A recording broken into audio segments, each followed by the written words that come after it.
Shalom Bapak Ibu, saudara-saudari yang terkasih dalam Kristus. Jumpa lagi dengan saya dalam renungan firman Tuhan hari ini.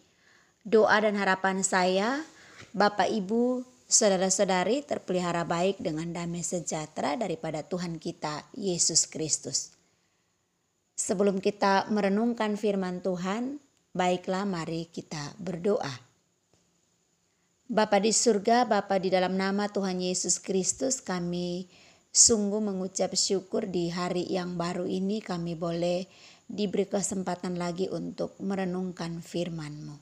Karena itu ya Tuhan, berbicaralah bagi kami, karena firman-Mu itu pelita bagi kaki kami dan terang bagi jalan hidup kami.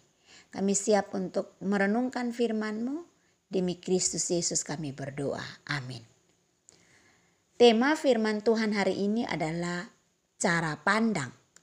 Pembacaan firman Tuhan terambil dalam 1 Samuel pasal 16 ayat yang ke-7 dikatakan, "Tetapi berfirmanlah Tuhan kepada Samuel, janganlah pandang parasnya atau perawakan yang tinggi, sebab aku telah menolaknya. Bukan yang dilihat manusia, yang dilihat Allah. Manusia melihat apa yang di depan mata, tetapi Tuhan melihat hati." Bapak Ibu, saudara-saudari yang terkasih dalam Kristus, berdasarkan tema yang tadi saya bagikan tentang cara pandang. Di pembacaan firman Tuhan yang tadi kita baca, ini sebenarnya Samuel mula-mula mengira Eliab yang berperawakan tinggi sebagai pilihan Tuhan. Ini adalah kisah tentang pemilihan raja ya di Israel pada waktu itu. Samuel mula-mula mengira Eliab yang berperawakan tinggi sebagai pilihan Tuhan, mungkin karena ia mengingat Saul yang tinggi besar ya, di 1 Samuel 10 ayat 23 ya, tentang Saul ya. Samuel pada awalnya juga memandang sebelah mata pada Daud. Ketika Tuhan meminta Samuel mengurapi raja yang baru, ia mengira bahwa kandidat yang pantas ialah anak Isai yang bertubuh tinggi besar, yang cocok untuk maju berperang. Ia terkejut ketika Tuhan justru memilih Daud, yang setiap hari mengembalakan domba. Ya, Tuhan mampu melihat lebih dalam daripada daya lihat manusia. Bapak Ibu, saudara-saudari yang terkasih dalam Kristus, pada waktu kita manusia memilih sesuatu atau seseorang, biasanya kita memilih sesuatu atau seseorang yang kelihatan bagus dari luar. Tetapi pada waktu Tuhan memilih, ia melihat dalamnya. Dan menurut saya ini yang perlu kita tiru atau kita teladani. Ya, kita harus meneladani hal ini. Ini seakan-akan menunjukkan bahwa Tuhan memilih tergantung orang. Tetapi jangan lupa bahwa yang menjadikan orangnya mempunyai hati yang benar adalah Tuhan sendiri. Dan karena itu ini tetap tidak menunjukkan bahwa Tuhan memilih tergantung manusia. Dari kisah yang tadi kita baca, yang perlu kita renungkan atau yang menjadi renungan bagi kita, saya membaginya ada 2 poin ya. Yang pertama bahwa yang menjadi renungan bagi kita bahwa cara pandang kita ya. Tentang cara pandang kita. Yang pertama adalah seringkali kita juga gagal menilai orang dengan benar. Mungkin kita menganggap rendah orang lain berdasarkan kesan pertama yang kurang meyakinkan.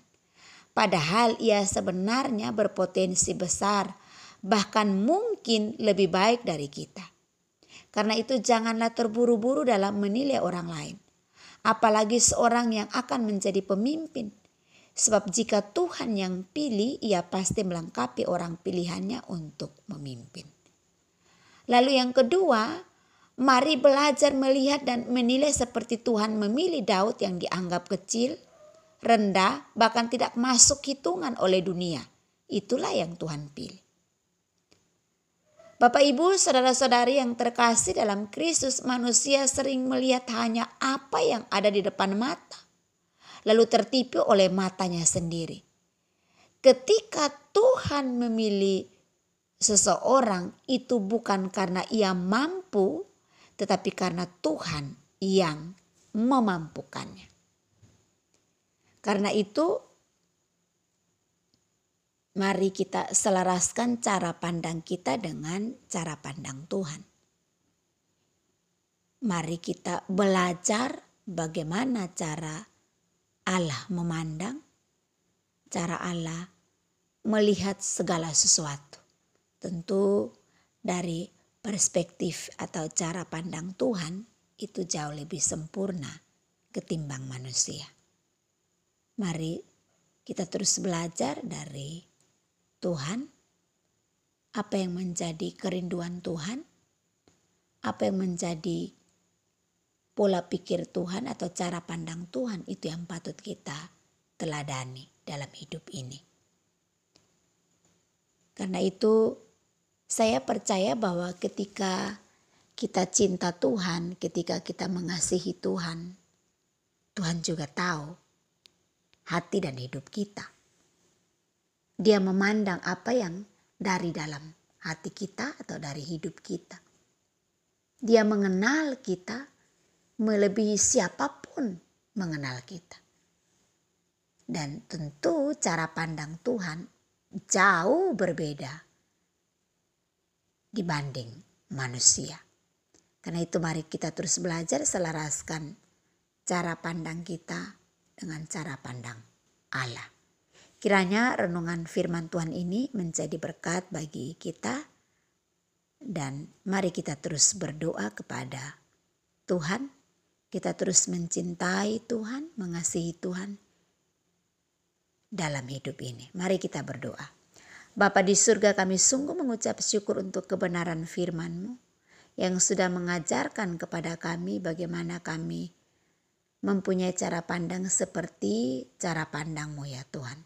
Ampuni kami kalau selama ini kami salah dalam memandang segala sesuatu dengan sudut pandang yang berbeda, yang tidak berkenan dan kurang sempurna seperti Engkau. Ya Bapa, tolonglah kami, mampukanlah kami untuk melihat segala sesuatu seturut dengan kehendak-Mu atau sesuai dengan cara pandang-Mu. Selaraskanlah itu dalam hidup kami. Tuntun bimbing kami ya Roh Kudus, ajar kami sehingga setiap hari kami berjalan berdasarkan cara pandang-Mu ya Tuhan. Terima kasih ya Bapa.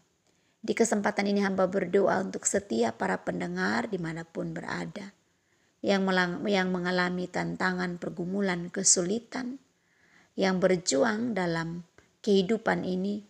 Hamba berdoa demi Kristus Yesus, Tuhan buka jalan, buka berkat-Mu atas kehidupan mereka. Sehingga mereka yang sakit disembuhkan, yang lemah dikuatkan, yang terikat dengan kuasa kegelapan dibebaskan dan dilepaskan.